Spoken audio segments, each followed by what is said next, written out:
बहुत बहुत स्वागत है एक बार फिर से आप लोगों का आपके अपने YouTube channel Galaxy teachers classes में।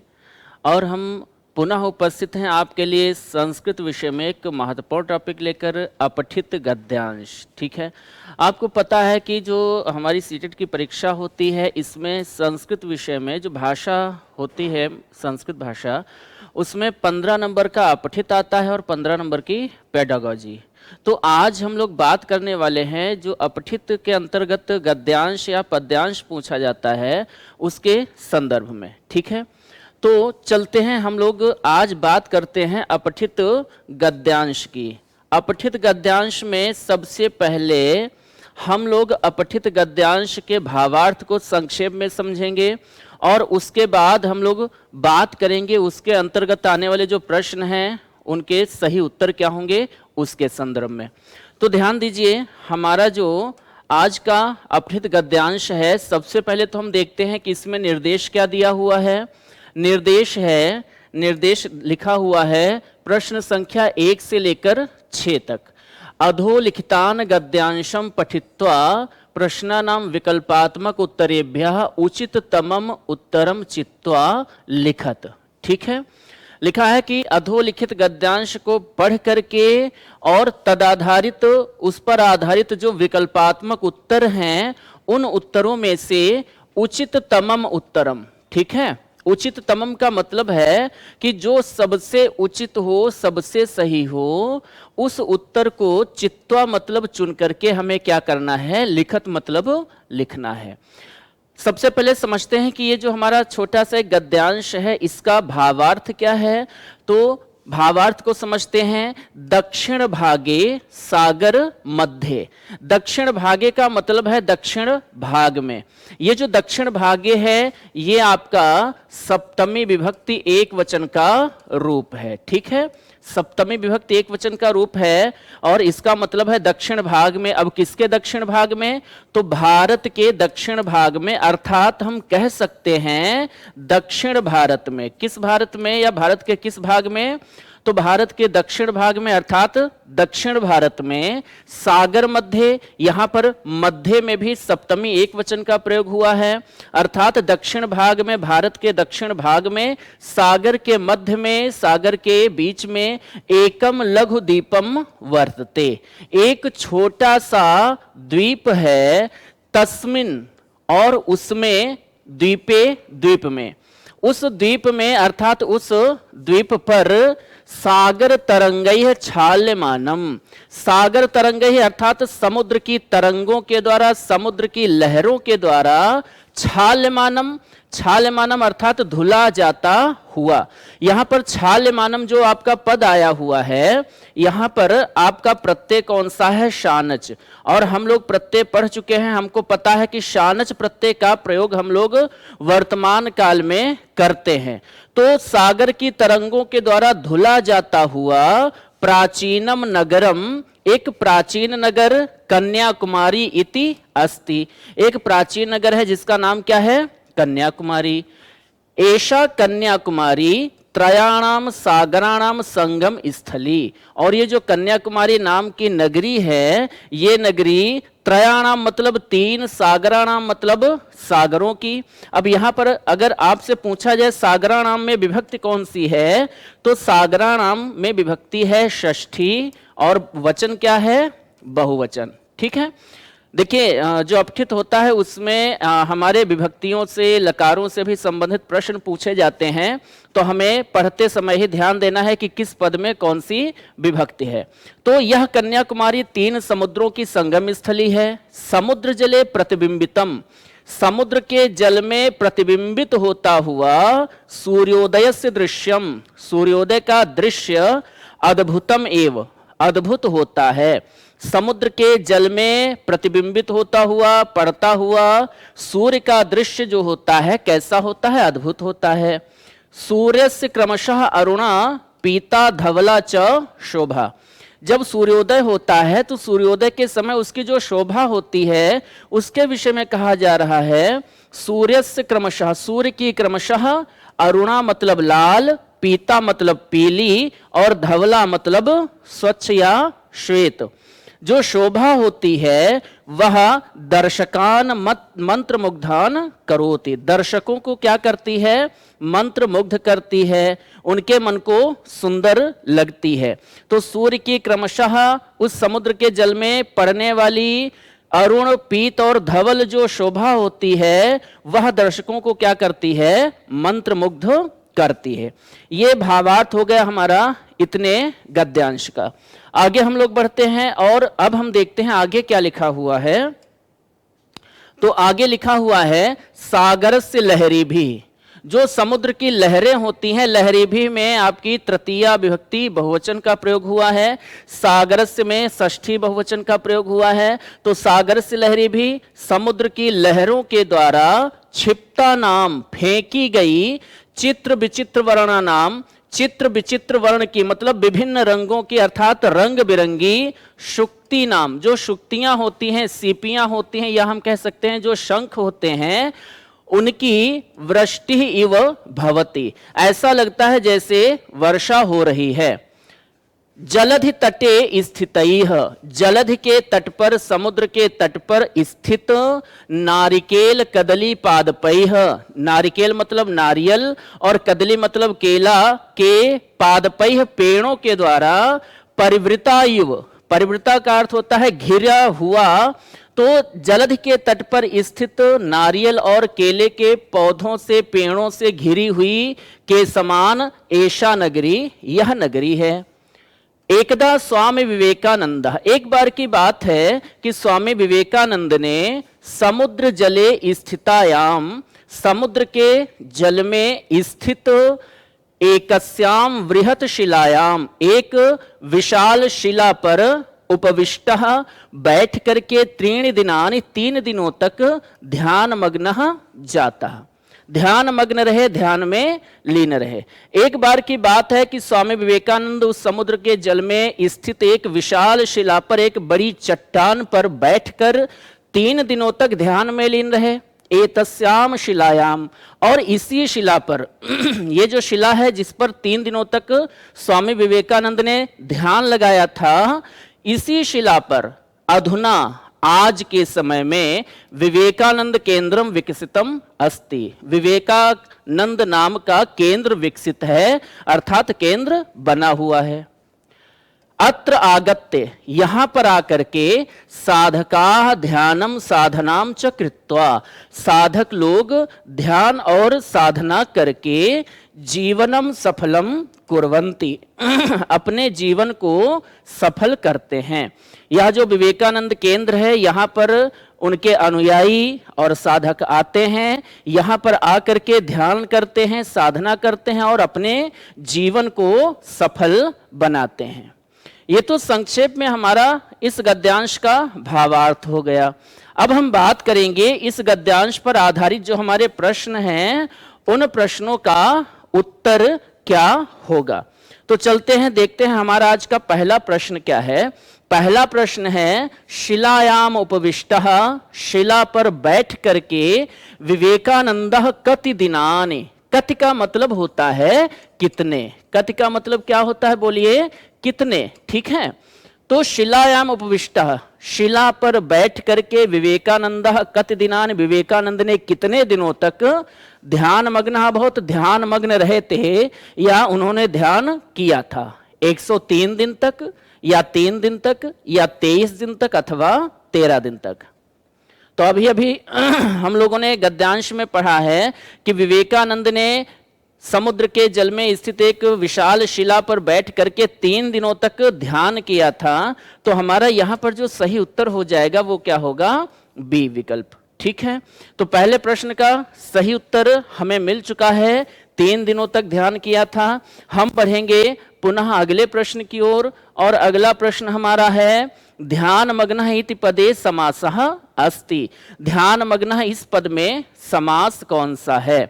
तो ध्यान दीजिए, हमको पता है कि समास कितने होते हैं, समास के भेद कितने होते हैं, 6, और उनमें से एक समास होता है जिसको हम किस नाम से जानते हैं, तत्पुरुष नाम से, ठीक है। तत्पुरुष में उत्तर पद की प्रधानता होती है। कौन सा पद प्रधान होता है, उत्तर पद प्रधान होता है, ठीक है। तत्पुरुष समास का जो भेद होता है, एक व्यधिकरण तत्पुरुष, और व्यधिकरण तत्पुरुष कहां पर होता है, जहां पर तत्पुरुष समास के दोनों पदों में अलग अलग विभक्तियां होती हैं। ठीक है, द्वितीय विभक्ति, तृतीया, चतुर्थी, पंचमी, षष्ठी और सप्तमी। और समास होने पर पहले पद की विभक्ति का लोप हो जाता है, वहां पर क्या होता है, व्यधिकरण तत्पुरुष समास होता है। तो ये उदाहरण हमारा जो है, ये व्यधिकरण तत्पुरुष समास का उदाहरण है। ध्यान मग्न का मतलब है, इसका हम अगर विग्रह करें तो इसका विग्रह क्या होगा, ध्याने मग्न। अब देखिए, मग्न में तो प्रथमा विभक्ति है और ध्याने में कौन सी विभक्ति है, सप्तमी। ठीक है, अब जब हम समास बनाएंगे तो पहले पद की विभक्ति का क्या हो जाएगा, लोप हो जाएगा। और जिस पद की विभक्ति का लोप होता है और जिस विभक्ति का लोप होता है, उसी विभक्ति के आधार पर हम उसका नामकरण करते हैं। तो यहां पर सप्तमी का लोप हो रहा है, इसलिए ये हमारा सप्तमी तत्पुरुष समास का उदाहरण है। ठीक है, तो यहां पर ध्यान मग्न इति पदे समासः अस्ति, इस प्रश्न के संदर्भ में हमारा सही उत्तर क्या होगा, क्या अव्यय भाव होगा, नहीं होगा, कर्मधारय भी नहीं है, द्वंद्व भी नहीं है, क्योंकि द्वंद्व में दोनों पद प्रधान होते हैं। कर्मधारय में पहला पद विशेषण होता है और अव्ययी भाव में पहला पद क्या होता है, अव्यय होता है। तो हमारा सही उत्तर क्या हो जाएगा यहां पर, तत्पुरुष समास। ठीक है, सी विकल्प सही उत्तर है। आगे बढ़ते हैं, अगले प्रश्न को देखते हैं। अगला प्रश्न क्या है हमारा, तो अगला प्रश्न है परिवृता पदे प्रत्ययः अस्ति। ठीक है, परिवृता पदे प्रत्ययः अस्ति, परिवृता पद में कौन सा प्रत्यय है। तो हम लोग जब प्रत्यय पढ़ते हैं वहां पर हम एक प्रत्यय पढ़ते हैं कौन सा, कृत, और एक कौन सा पढ़ते हैं, तद्धित। ठीक है, तो ध्यान दीजिए, कृत प्रत्यय में हम जानते हैं कि कृत प्रत्यय वो होते हैं जो धातु के अंत में लगते हैं, और इसी में एक प्रत्यय हमारा आता है कौन सा, अक्त प्रत्यय। ठीक है, अक्त प्रत्यय भूतकालिक क्रिया बनाता है, इसके द्वारा बने हुए पद क्या होते हैं, विशेषण होते हैं। अब देखिए, परिवृता में अगर हम देखें कि प्रत्यय कौन सा है, तो परिवृता में एक तो हमारा उपसर्ग है, कौन सा उपसर्ग है, परि उपसर्ग है, और धातु कौन सी है, तो धातु है व्री, और इसके साथ प्रत्यय कौन सा लगा है, अक्त प्रत्यय। ठीक है, अक्त प्रत्यय के द्वारा बने हुए पद विशेषण होते हैं और तीनों लिंगों में प्रयुक्त होते हैं। तो यहां पर ये जो परिवृता है, ये स्त्रीलिंग का रूप है, और इसमें अगर हम ध्यान से देखें कि प्रत्यय कौन सा है, तो हमें यहां पर अक्त प्रत्यय मिल जाता है। अब यहां देखिए, आपको कहीं अक्त प्रत्यय विकल्प में दिख रहा है क्या, ये देखिए, चौथा हमारा अक्त्वा प्रत्यय है, चौथा विकल्प। तीसरे विकल्प में तल प्रत्यय दिया है।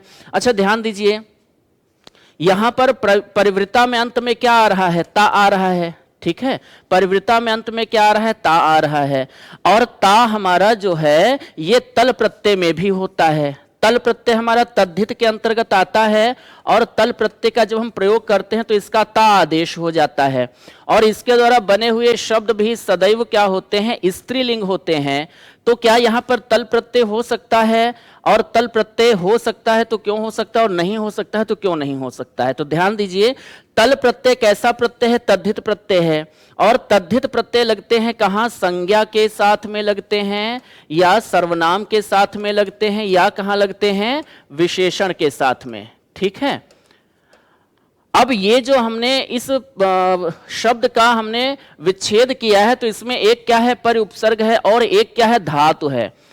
और जो ये धातु है, हमको पता है कि धातु के साथ में सदैव कृत प्रत्यय लगता है, तद्धित प्रत्यय नहीं लगता है, इसलिए अब यहां पर तल प्रत्यय होने की कोई संभावना शेष नहीं रह जाती है।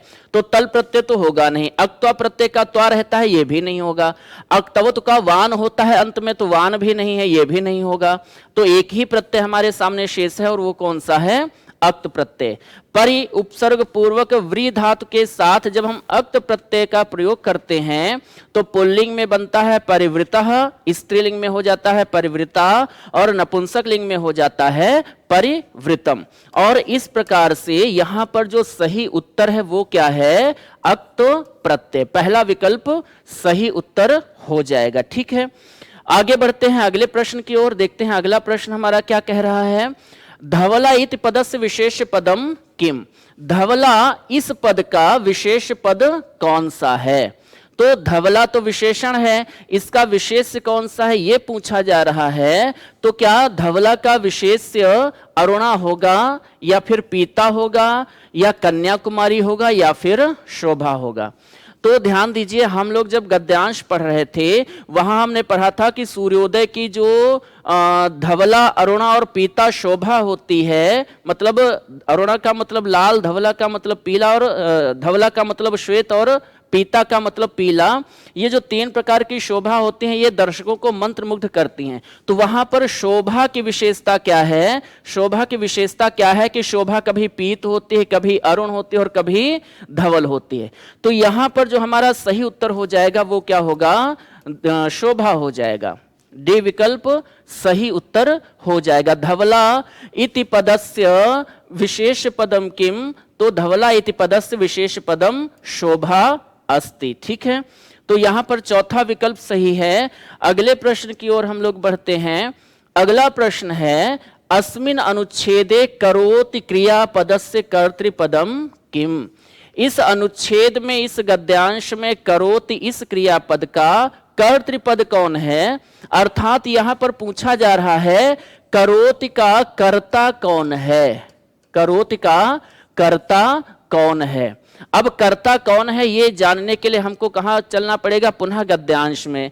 लेकिन ध्यान दीजिए, देखिए एक शब्द है दर्शकः, एक क्या है शोभा, एक क्या है अरुणा, एक क्या है सूर्य।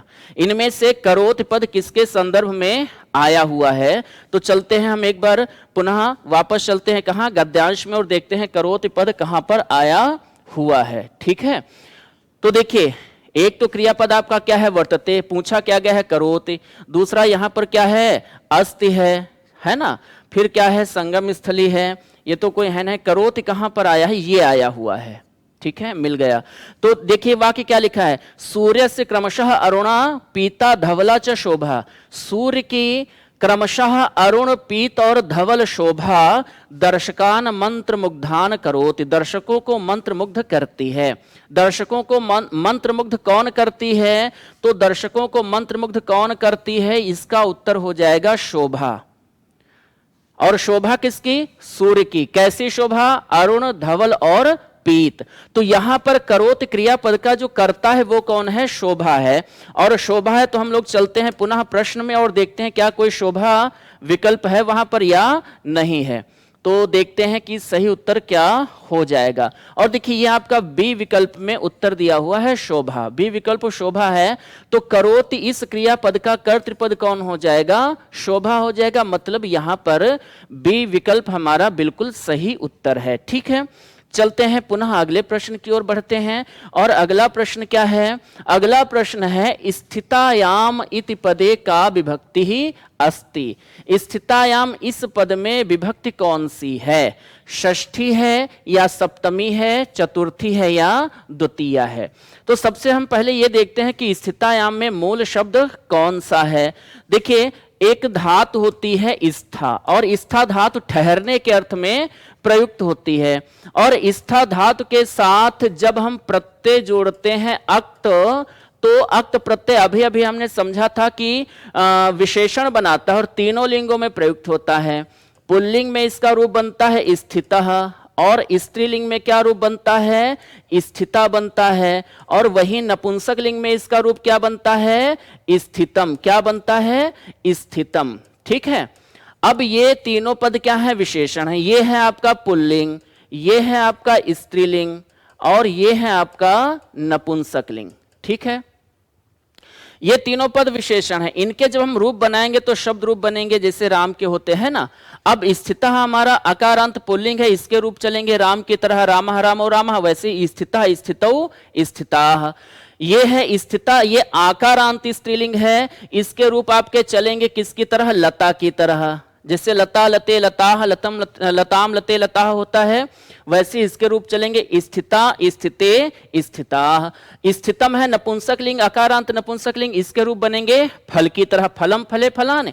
वैसे स्थितम स्थिते स्थितानि। ठीक है, अब यहां पर आया है स्थितायाम, और स्थितायाम है बिल्कुल किसकी तरह? लतायाम की तरह। और ध्यान दीजिए लतायाम रूप कहां बनता है? तो लतायाम बनता है सप्तमी विभक्ति एक वचन में और सप्तमी विभक्ति एक वचन में लतायाम बनता है, वैसे ही स्थिता भी हमारा स्त्रीलिंग रूप है और इसका क्या हो जाएगा सप्तमी एक वचन में स्थितायाम। तो देखिए क्या कहीं सप्तमी विभक्ति हमको मिल रही है, बिल्कुल मिल रही, बी विकल्प में सप्तमी विभक्ति दी हुई है। तो इस प्रश्न का सही उत्तर हमारा क्या हो जाएगा सप्तमी। स्थितायाम पदे का विभक्ति ही अस्ति, स्थितायाम पदे सप्तमी विभक्ति ही अस्ति। तो यह हमारा सही उत्तर हो गया। ठीक है, देखते हैं कोई और प्रश्न है क्या? नहीं। तो इस गद्यांश पर आधारित हमारे ये 6 प्रश्न थे। हम लोगों ने संक्षेप में गद्यांश के भावार्थ को भी समझा, उस पर आधारित जो हमारे प्रश्न थे उनका सही उत्तर क्या होगा वो भी हमने देखा। तो आज की ये क्लास आपको कैसी लगी कमेंट करके जरूर बताइएगा और हम पुनः मिलेंगे आपसे ऐसे ही एक और महत्वपूर्ण गद्यांश के साथ अगली क्लास में। तब तक आप पढ़ते रहिए। बहुत बहुत धन्यवाद।